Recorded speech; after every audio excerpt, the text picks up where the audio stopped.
Let's make some traditional Chinese orange cakes. A box of fresh oranges. Wash and peel off the outer layer of their skins. Make sure you leave the white part on. Then make 6 cuts on each orange. Be careful not to cut too deep to avoid breaking the oranges. You can use 2 plates to flatten the oranges and squeeze out their juice. Coat each orange with sugar. Place them in a large pot and marinate them in sugar overnight. On the next day, they will release a lot of juice. Transfer the oranges with their juice to a large cooking pan. Simmer on medium-low heat for about 30 minutes until the syrup turns sticky and the oranges turn glossy. Transfer them to a rack and let them cool. Then tie a string around each orange and hang them up with direct sunlight and good air circulation. The orange cakes are ready when they feel completely dry. They are firm outside, chewy and fatty inside. But where's the cake? And it goes like this. We'll get our lights as we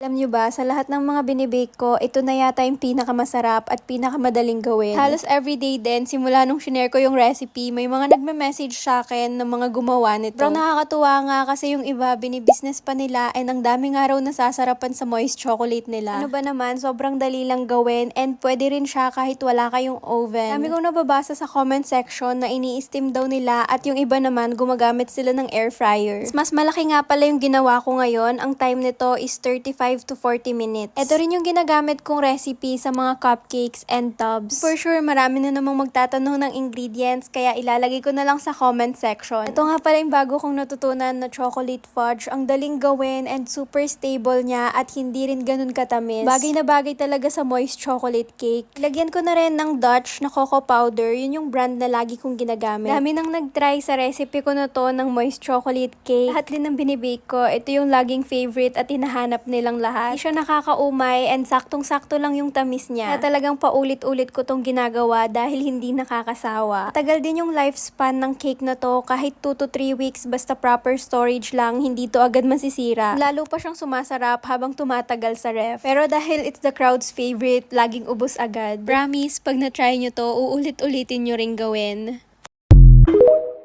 どんぐりをたどってもつきません森の小さなレストラン空っぽのポケットをまっさぐって忘れた人からたどり着く予約は一つもありません森の小さなレストラン空席だらけのランチ時小鳥がパタパタ笑ってるチュルチュンチュンチュンチュンチュンチュルチュンチュルチュンチュンチュンチュンチュンチュルチュンチュルチュンチュンチュンチュンチュンチュルチュンチュルチュンチュンチュンチュンチュンチュルチュンどんぐりをたどってもつきません森の小さなレストラン空っぽのポケットをまっさぐって忘れた人からたどり着く予約は一つもありません森の小さなレストラン空席だらけのランチ時小鳥がパタパタ笑ってるチュルチュンチュンチュンチュンチュンチュルチュンチュルチュンチュンチュンチュンチュンチュルチュンチュルチュンチュンチュンチュンチュンチュルチュンチュルチュンチュンチュンチュンチュンチュルチュン